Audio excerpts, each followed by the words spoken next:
et bienvenue sur Perché, le podcast qui vous emmène en montagne. Chaussez vos skis et attachez vos chaussures de randonnée car nous partons pour un voyage à la station de ski des Angles et son village situé à 1600 mètres d'altitude à la rencontre de ceux qui vivent perchés sur les sommets. Ces montagnards nous embarquent dans des récits inspirants, remplis d'anecdotes, d'histoires et de souvenirs. De la création au projet futur, préparez-vous à entrer dans 60 ans d'histoire. Aujourd'hui, nous sommes avec des figures de la radio de France Bleu Roussillon. D'abord, un partenariat avec notre village station des Angles. Et puis, au fil des années, on peut dire qu'une véritable relation d'amitié s'est créée. Aujourd'hui, c'est vraiment plus que des partenaires, mais vraiment des amis. Julien, Philippe, bonjour.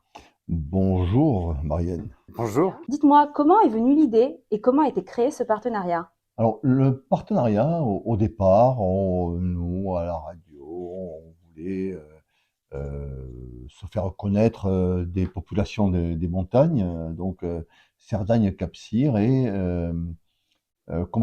naturellement, la station des Angles qui avait besoin de se faire connaître était plus accueillante pour la radio que nous étions au début, où on n'avait pas l'audience qu'on a eue par la suite. Et donc, avec malice, intelligence et capacité à se faire désirer, moi j'étais l'animateur qui se déplaçait tous les jours dans un endroit différent du département. Et puis les Angles avaient toujours quelque chose à nous proposer en matière d'éditorial. Pour nourrir des émissions, on n'en était pas encore au niveau des partenariats. Et au fil du temps, on a lié connaissance avec Gilles Cousin, qui était le directeur de l'Office du tourisme, mais également avec Elisabeth Busquet, puis Philippe Perrault, avec qui on a lié des contacts et des amitiés, et on a eu un partenariat éditorial au début où on parlait beaucoup plus des Angles que des autres stations des Neiges catalanes, parce qu'il y avait une sollicitation et surtout la capacité des Angles à nous proposer de l'éditorial, de l'émission de radio intéressante, des choses intéressantes qui pouvaient nourrir notre antenne. La relation, elle a commencé comme ça. Voilà. Puis nous, on était contents de travailler avec les Angles parce que aux Angles, il y avait une station de développement qui avait envie de se faire connaître, qui bougeait, qui représentait le mouvement, la dynamique. Et nous, on espérait aussi, en tant que radio, représenter une dynamique. Mais je vous parle d'un temps où la radio ne rassemblait pas les nombreux auditeurs qu'elle rassemble maintenant.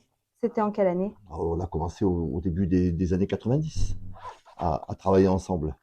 Et au fur et à mesure, ce partenariat s'est installé et en devenant comme une évidence au jour où la direction de la radio a dit mais il faut qu'on monte les voir et sont nés des partenariats très très forts au départ avec les Angles, puis après avec les Neiges catalanes.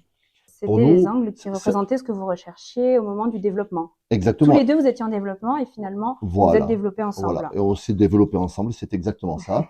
Et on a donc une histoire commune, un développement commun et au fil de ces années est née une amitié.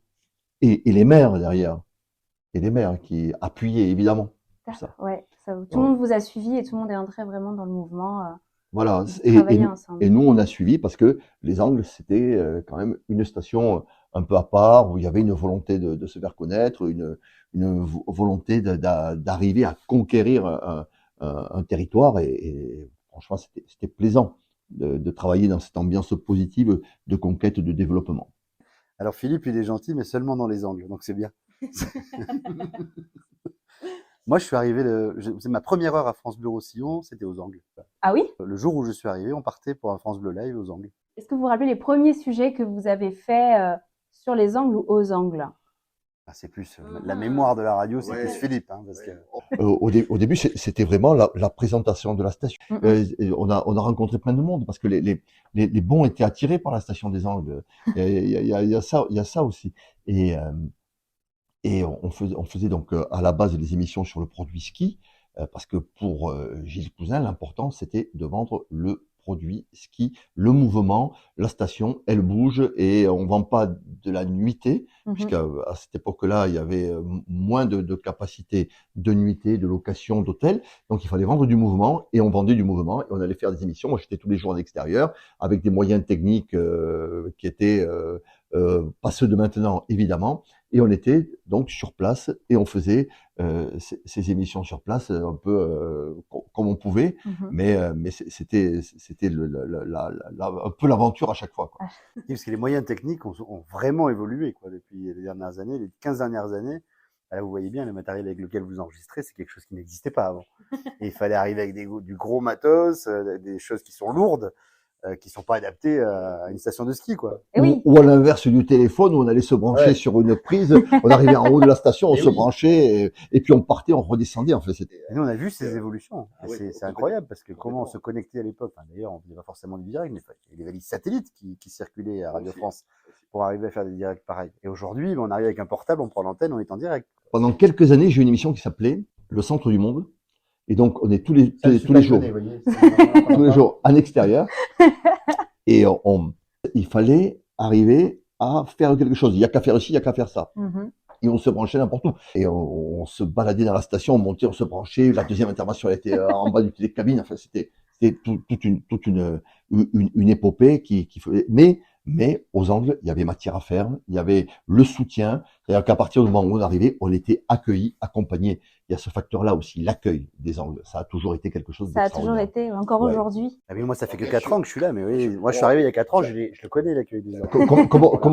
Comment Julien Totaro a pris pleine face l'accueil des Angles? Raconte-nous, Julien. Non, mais il y a 4 ans, moi, je suis arrivé ici, je suis un petit jeune ici. Donc, il y a 4 ans, premier jour à France Bleu Roussillon, aux Angles. C'est magnifique, hein. Tout de suite, on a fait la route, on est monté là-haut et on a été accueillis comme des princes. Voilà. Et surtout comme de la famille. C'est surtout ça que je retiens. On est accueillis comme des membres de la famille et on fait les événements sur lesquels on a travaillé des mois et puis on finit autour d'un bon repas et d'un petit apéro avec de l'eau évidemment. Évidemment, avec modération. Avec modération. Et pas souvent là, des fois il monte pas aux Angles, modération. Voilà. Mais et puis je crois que le pire souvenir que j'ai aux Angles, c'est les fois où j'y suis pas allé. C'est-à-dire que j'ai souvenir par exemple d'un spectacle des Faucons d'humour auquel j'ai pas assisté avec Michel Bougenin. Voilà, parce que la route était coupée en deux. À l'époque, on sortait de Gloria, il y a eu les inondations sur la 116 et là il fallait faire déjà pour nous en plaine, c'est parfois un pèlerinage d'aller aux Angles, même si quand on est là-bas on regrette pas d'avoir fait la route. Mais là, pour le coup, j'allais faire 2h30, 3 heures de route, quoi, pour vous rejoindre. Ça avait été quelque chose. Mais c'est vrai, les mauvais souvenirs des Angles, c'est quand on n'y va pas. C'est exactement ça. Et quand on loupe une soirée, qu'on voit les autres qui sont là le lundi, tout réjouis, la banane, et t'as passé le week-end à la maison. L'expression qui est restée, c'est ce qui se passe aux Angles reste aux Angles. Et ça. Et là, tu vois, tu as ce que je t'ai raconté, toute la montée. Et là, ça devient une histoire de famille. C'est ça. Tu vois, ce qui te raconte lui, te parle d'amitié, d'entrée, alors que moi, au départ, je t'ai parlé de mise en place. Mais tout ça, c'est arrivé petit à petit, au fil des années. Et au fil des années, on s'est compris. Et on a compris qu'on était dans la même dynamique, dans la même histoire. On a en fait un destin commun avec des Angles. Le destin du développement de nos entreprises. Et ce qui fait notre collaboration, c'est qu'on est liés dans cette évolution depuis le début des années 90. Vous avez évolué ensemble. Exactement. Et là, il y a tout ce qu'on vous a raconté. Mais de fait, comme on a dit que ce qui se passait aux Angles restait aux Angles, il y a tout ce qu'on va pas vous raconter. Ça, c'est terrible. On ne vous racontera pas ces histoires. Et à un moment donné, vous savez, quand on est là-haut, et là, que ça part, et vraiment, ça part, on n'a jamais vu ça. Voilà. Et ça, on peut pas vous le raconter. Voilà. On est désolé. Mais ceux qui l'ont vécu le savent. Voilà. Et ceux qui l'ont pas vécu, tant pis pour eux. Dommage pour eux. La vie est impitoyable. Et est-ce qu'au fil de ces années, il y a, à la radio, à l'antenne, est-ce qu'il y a des choses qui vous ont marqué avec les Angles, par exemple des gains, des auditeurs, des remarques que vous a fait remonter? C'est-à-dire que les gens sont contents. En général, quand ils sont invités aux Angles, ils sont bien reçus parce qu'ils sont reçus comme des membres de la famille. On y revient. C'est ça. Parce que les auditeurs sont reçus comme les membres du personnel. Et on a fait des années week-end aux Angles où le personnel était invité, où on a pu faire des challenges. Ça a été de grandes années pour nous, pour les équipes, que de monter aux Angles, passer un week-end. Ça a été une bouffée d'oxygène pour l'équipe complète de France Bleu Roussillon. Et parfois de France Bleu tout court. Parce qu'il y a eu quelques événements aux Angles qui étaient nationaux et diffusés nationalement.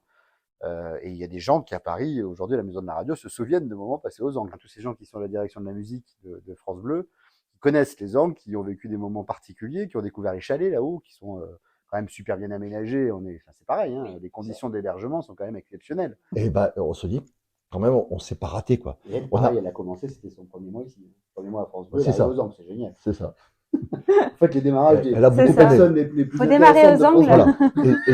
Et tout ça pour en arriver quand même à dire que le top du top de la collaboration, la concrétisation la plus importante, ce sont les France Bleu Live que nous avons vécu ensemble pendant à 2 reprises. 3 reprises, à 3 reprises, qui sont vraiment la concrétisation nationale de notre relation commune depuis pratiquement 30 ans. Et on va citer quelques artistes qui sont venus. Il y a Christophe Mahé, il y a Boulevard Désert, on a eu Amir, on a eu Yannick Noah. Qui est-ce que j'oublie? Tu en oublies, c'est sûr. Eh oui, j'en oublie. Évidemment que j'en oublie. Jérémy Frérot. Oui. Amir, je l'ai dit déjà. Zaz. Ouais. Et des gens qui ont du moment de vie aussi, c'est-à-dire qui n'ont pas juste le concert le soir même. Non, il y a des musiciens qui vont sur les pistes, les artistes parfois, voilà, qui se retrouvent. Et les flocons de l'humour. Et les flocons de l'humour. Dont on n'a pas parlé, et qui existent depuis déjà une bonne dizaine d'années, et qui ont permis aussi de voir venir des humoristes sur la scène d'Angléo maintenant, pour donner un spectacle où le public répond aussi présent. C'est-à-dire que on a mis en place des événements sur lesquels le public du Cap-Cyr a répondu présent, et aussi bien les skieurs qui arrivent pour passer le week-end que les habitants du Cap-Cyr en général. C'est ça, c'est des événements qui rassemblaient vraiment tout le monde. C'est ça. C'est ça qui rassemble. On a Anthony Cavanac bientôt là. Mais début février 2024, Anthony sera aux Angles. Voilà, c'est ça. Et ce sont des gens. Il est déjà venu. Hein, il y a 10 ans. Ouais, il y a 10 ans. Exact. Donc il est venu aux Angles. Il a fait un carton et il revient là dans cette salle qui rassemble les habitants du cru, les skieurs qui arrivent, et c'est plein. Et ça prouve bien que notre collaboration, elle est dans le bon sens. C'est ça. C'était en fait dans le sens du plaisir apporté à la population locale et à la clientèle des Angles aussi. Je veux dire qu'on s'est pas trop planté dans cette histoire. Oui, vraiment, le but, c'était de se rassembler, de rassembler la montagne avec la plaine, avec la radio.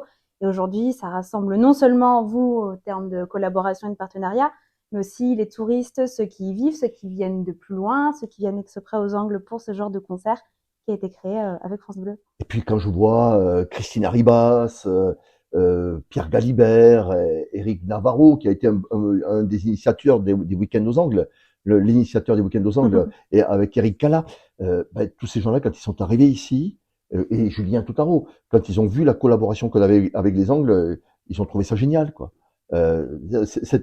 Tous ceux qui sont arrivés ont validé et conforté ce lien que nous avions, qui était au départ un petit lien et qui est devenu un énorme partenariat et une amitié au fil du temps. Ça a été validé par tout le monde. Et la dernière étape, que vous n'allez pas oublier, c'est le fait d'amener les Angles en plaine. C'est-à-dire de ce chalet, les Angles France Bleu au stade Aimé Giral, qui est la dernière pierre qu'on a posée ensemble, qui est encore un projet commun entre France Bleu et les Angles, qui montre cette histoire d'amitié et de famille.